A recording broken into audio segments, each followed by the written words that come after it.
That idea of, some kind of regulatory scheme, we'll see where that takes us. I think it's a good suggestion to the committee.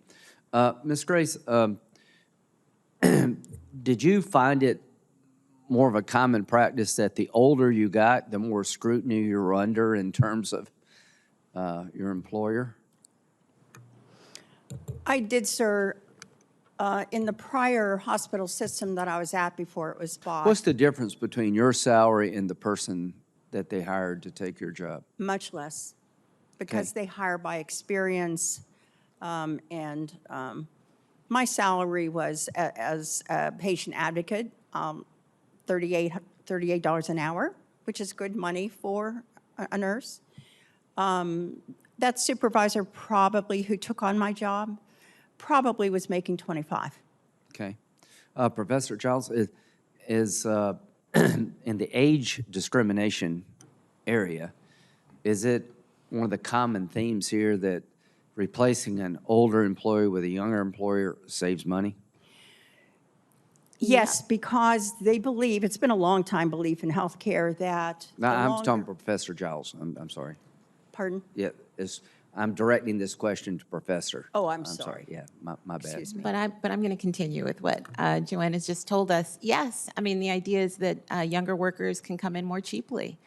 Seniority, as many of us know, each promotion gets you more and more money. So if you can get rid of those expensive, older, experienced workers and call it sort of a worker reshuffle and hire younger workers with less experience, you can do so more cheaply. The idea of going to court, the burden is still on the plaintiff, right?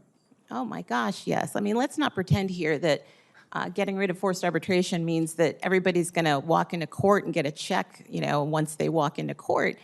The federal judicial system has tremendous amounts of tools for federal judges to use to make sure that the cases before them are valid, are meritorious, and they use them on a daily basis. I think Rule 11 is one of those tools, right? Well, that's one of those tools when we think that something has gone awry, but I would say that Rule 8 that tells us that, you have to be able to plead your case in a way that shows that there's an actual there.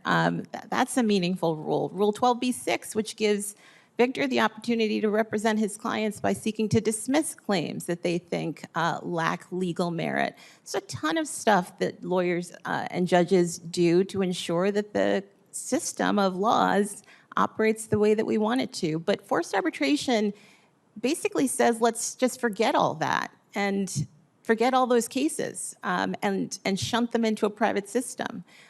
So I think that's the real problem here.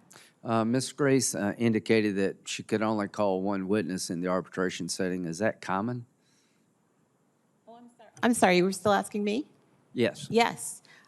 So the arbitral providers really limit discovery. That is one of the ways in which they can promise to their repeat clients that they will not have to spend very much money and not have many of their corporate executives have to sit down for depositions. So yes, my understanding is that very tight limits on discovery. Well, thank you. Mr. Chairman, I think the Protecting Older Americans Act, I hope the committee will take it up and we can pass it. And to Mr. Schwartz, I think your idea about some federal guidelines in this area make some sense to me, and I'd like to continue this discussion. There is a place for arbitration. I'm not against arbitration as a general concept. I just think the idea of leveling the playing field and the kind of services you seek matter. The more sophisticated the service, the more level the playing field would be, in my view. So at the end of the day, basic consumer engagements, we need to make sure that people are not left out to dry when it comes to sexual harassment, age discrimination, and other areas of our lives, that people have a chance to have their day in court.